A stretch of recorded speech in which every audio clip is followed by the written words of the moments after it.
Hello everyone, and welcome back to a new video. In this video, I'm gonna show you guys how you can add noise in Photopea.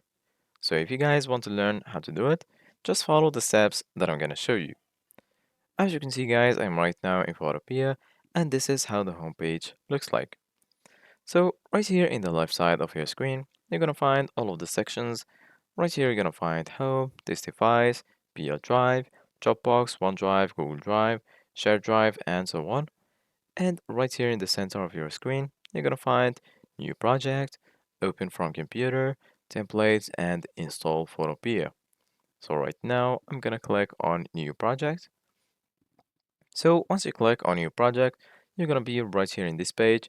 So basically, guys, right here, you're gonna find some of the ready templates that you can use for your project. And here in the left, you're gonna find, as you can see, guys, the option to choose a name for your project. Here you can choose the width, the height, DPI, and also the background color from here. So for example, I'm gonna choose white. And right here, as you can see, guys, in the bottom, you can choose the size for your image. So for example, I'm gonna choose this size. I'm gonna go to screen, and then I'm gonna choose this one, and then click on create. Once you click on create, you're gonna be right here in this page. So here you're gonna find all of the tools that you will need in order to customize your image. So right now, firstly, I'm gonna add an image by clicking on File, Open, and then I'm gonna choose an image from my computer. For example, I'm gonna add this one. So basically, guys, once you add the image, you can go here to image, and right here, as you can see, guys, you're gonna find a lot of options. Here you're gonna find adjustments.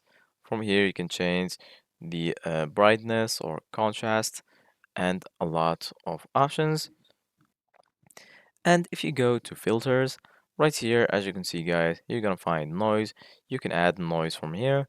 So just click on add noise, and then you can choose the amount that you want. For example, I'm gonna choose this amount and then click on OK. And as you can see, guys, this is how you can do it. Thank you guys for watching. See you guys in the next video.